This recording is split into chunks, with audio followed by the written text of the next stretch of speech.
Hello friends. मैं अजय कुमार और एक बार फिर से हाजिर हूँ आपको अवेयर करने के लिए कि लाइफ इंश्योरेंस कैसे खरीदनी चाहिए, कब खरीदनी चाहिए, कितनी खरीदनी चाहिए। इसके बारे में अवेयरनेस प्रिपेयर करना यही हमारा पर्पस है। तो देखिए इंडिया में बहुत सारे लोग गिरते पड़ते इंश्योरेंस ले लेते हैं। उनको कोई साइंटिफिक आइडिया नहीं होता कि कब लेनी चाहिए और कितनी लेनी चाहिए, और बहुत सारे लोगों को क्यों लेनी चाहिए इसकी भी जानकारी बहुत कम है। तो देखिए हमारा जो लाइफ इंश्योरेंस है, ये आप तब नहीं ले सकते जब इसकी ज़रूरत पड़ जाए। ये तब लेनी पड़ती है जब इसकी ज़रूरत ना पड़े। You can not buy it when you need it. बहुत सारे हमारे दोस्त ये इंतज़ार करते हैं कि जब मेरे को इसकी ज़रूरत पड़ेगी और मैं ले लूँगा। ऐसा कोई आज तक नहीं कर पाया है और कोई भी नहीं कर पाएगा। इसको तब लेनी पड़ेगी जब इसकी ज़रूरत नहीं है। जैसे सीज़ फायर हम तब लेते खरीदते हैं जबकि आग ना लगी हो। जब आग लग जाएगी तो सीज़ फायर खरीद कर के कोई फ़ायदा नहीं है। जैसे लाइफ इंश्योरेंस के लिए हम कहते हैं कि लाइफ इंश्योरेंस एक पैराशूट की तरह है। जिस समय पैराशूट की ज़रूरत पड़े और उस समय पैराशूट ना हो, तो इसकी दोबारा ज़रूरत नहीं पड़ती है।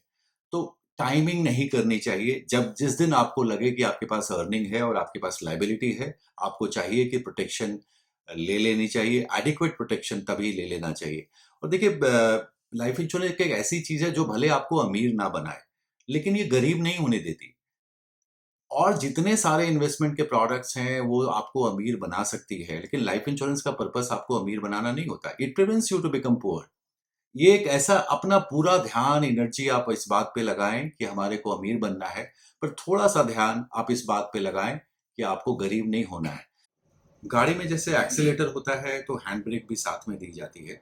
हैंड ब्रेक का पर्पस ये होता है कि गाड़ी आपकी पीछे ना जाए। एक्सीलेटर का पर्पस ये होता है कि गाड़ी आपकी आगे जाए। तो दोनों का कोएग्जिस्ट करना बहुत ज़रूरी है। आप अपनी सारी टाइम, एनर्जी इस बात पे लगाएँ कि आपको ज़िंदगी में आगे बढ़ना है, पर थोड़ा इस बात पे भी अपनी फ़ोकस करें कि कहीं हम पीछे ना चले जाएँ। आपको पता है कि गाड़ी में ब्रेक जो है, आपकी स्पीड ये आपको फ्लेक्सिबिलिटी देता है कि आप जब चाहें गाड़ी को रोक सकते हैं। तो बहुत सारे लोग ऐसे सोचते हैं कि हम अपनी गाड़ी को तेज़ चला पाते हैं, 500 100 kilometre, 50 kilometre, 80 kilometre per hour चला पाते हैं। वो इसलिए चला पाते हैं कि हमारे को ये पता है कि मेरे पास ब्रेक है और मैं जब चाहूँ अपनी गाड़ी को रोक सकता हूँ। इसी तरह से जिस तरह से ब्रेक आपको आज़ादी देता है स्पीड बढ़ाने की, उसी तरह से लाइफ इंश्योरेंस लेना आपको आज़ादी देता है कि आप अपनी ज़िंदगी में वो रिस्क ले पाएँ आगे बढ़ने के लिए, जो रिस्क आपको बहुत आगे बढ़ने में मदद कर दे रहा है। लेकिन वो तभी आप ले पाएँगे, मनवांछित काम तभी कर पाएँगे जब आपके पास एडिक्वेट कवरेज हो। और ये चीज़ आज के समय में बहुत ज़्यादा ही ज़रूरी हो गई है, क्योंकि पहले के समय में हमारी रिस्पॉन्सिबिलिटी केवल फैमिली होती थी, लेकिन आज हमारे पास रिस्पॉन्सिबिलिटी हमारी बहुत ज़्यादा हो गई है। क्योंकि हमने कार लोन भी लिया है, हमने होम लोन भी लिया है, हमने पर्सनल लोन भी लिया है, और हमने बहुत सारी लग्ज़री अपनी लाइफ़ में ऐड करी है, जो शायद हम डिज़र्व भी नहीं करते हैं। लेकिन हमने अपनी ज़िंदगी में वो लग्ज़री ऐड करी हुई है। जस्ट इमेजिन करिए कि आज हम ना रहें और हमने अपनी परिवार की आदतों को इतनी बिगाड़ रखी है, तो हमारे पीछे कितना कष्ट हो सकता है, इसका जस्ट अंदाज़ा लगाने की आप कोशिश करें कि कितना ज़्यादा लाइफ इंश्योरेंस की ज़रूरत अब पहले से ज़्यादा बढ़ गई है। हमारे पिताजी के ज़माने में जब घर तब बनता था, वो जब वो रिटायरमेंट होते थे, इतना पैसा जमा हो जाता था कि घर बना सकें। आज पहले जॉब के पहले साल ही लोग घर ले लेते हैं, कार ले लेते हैं, और वो सारी सुविधाएँ ले आते हैं जो वो डिज़र्व नहीं करते हैं। लेकिन चूँकि लोन की सुविधा है, ईएमआई की सुविधा है, इसलिए ऐसा कर पाते हैं। ऐसे ही एक एक एक बच्चा है जिसके पापा ऑफिस गए और वापस नहीं आए, और घर वालों ने बोला कि आपके पापा भगवान के पास गए हैं। और तो बच्चे को बड़ी थोड़ी विचलित हो गया और बोला मैं कैसे पापा से बातचीत करूं। तो उन्होंने उसने एक चिट्ठी लिखी भगवान को कि भगवान आपने मेरे पापा को वापस बुला लिया और वापस आपने पास बुला लिया और वापस भेजा भी नहीं, और हमारे को उनकी बहुत याद आती है, इसलिए मैंने ये चिट्ठी लिखी है। मैं आपको भेज रहा हूँ, कृपया करके मेरे पापा को पढ़ा दीजिएगा। पापा आप चले गए और वापस आए भी नहीं, हम लोगों को आपकी बहुत याद आती है। पर पापा अब हम उस स्कूल में नहीं पढ़ते जहाँ पे पहले पढ़ा करते थे, और अब गुड़िया भी स्कूल जाने लग गई है, अब हम लोग गवर्नमेंट स्कूल में जाया करते हैं। पापा हम उस घर में भी नहीं रहते जहाँ पहले रहा करते थे। मम्मी कहती है हम उस घर का ईएमआई अफोर्ड नहीं कर सकते, अब हम दूसरी जगह शिफ्ट कर गए हैं। और जब महीना खत्म होता है तो मामा जी चाचा जी कुछ पैसे लाकर मम्मी को दे देते हैं, और मम्मी को पैसा लेने समय बहुत रोना आता है।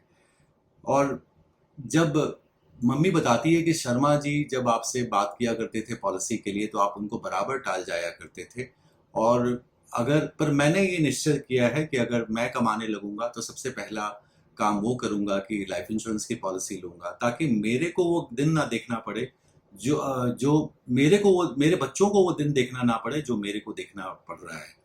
तो इससे ये समझ में आता है कि आजकल की लाइफ बहुत कॉम्प्लिकेटेड है। आजकल हम लोग सारे लोग इलेक्ट्रिकल गैजेट्स खरीदते जा रहे हैं, घर में हर तरह के गैजेट्स हैं, बाथरूम में, बेडरूम में, किचन में, अप्लायंसेस ही अप्लायंसेस है। और हम लोग जब पावर बैकअप की बात आती है तो कहते हैं अभी हमने तो अभी एक नया अप्लायंसेस लिया है तो अभी कैसे ये एक और खर्चा पाल सकते हैं। तो आपको ये समझना पड़ेगा कि पावर बैकअप की जरूरत को आपने नेसेसिटेट किया है। वो जरूरत इसलिए आन पड़ी है कि आपने इतने अपनी आदतें स्पॉइल करी है, और अब बिजली जाने का दर्द बहुत ज्यादा होगा। कहते हैं कि अमीरी के कब्र पे पनपी हुई गरीबी की घास बड़ी जहरीली होती है।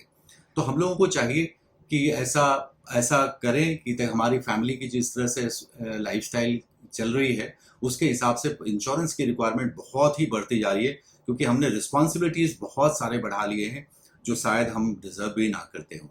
और टाइमिंग इसमें बिल्कुल ना सोचें कि इसकी टाइमिंग टाइमिंग का मतलब यही हुआ कि जब भी आपको लगे कि जब इसकी जरूरत नहीं है तभी इसका टाइमिंग होता है। जिस दिन जरूरत पड़ेगी कोई नहीं दे पाएगा।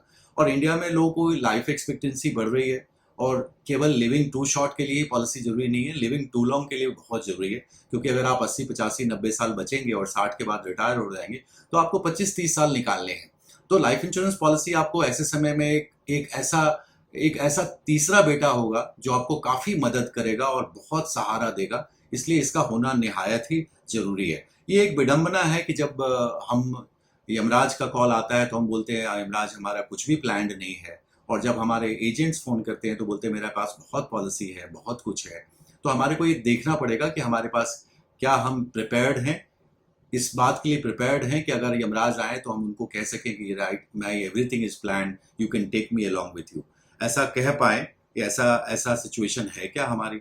तो उम्मीद है ये वीडियो से आपको थोड़ी सी अलर्टनेस हुई होगी, थोड़ा आपको समझ में आया होगा कि क्यों जरूरी है और कितने कब जरूरी है, कितना लेना चाहिए। इसके बारे में तो मैं यही कहूँगा कि आप जितना इनकम जनरेट करेंगे अपनी लाइफ में रिटायरमेंट से पहले, उसकी जो आज प्रेजेंट वैल्यू है वही आपकी रिक्वायरमेंट है। तो डिपेंड करेगा कि आपकी एज कितनी है और आपका इनकम कितना है, उसको जो आपकी फ्यूचर इनकम्स है उसकी प्रेजेंट वैल्यू ही आपकी discounted eight may be 8 9% is your life insurance requirement.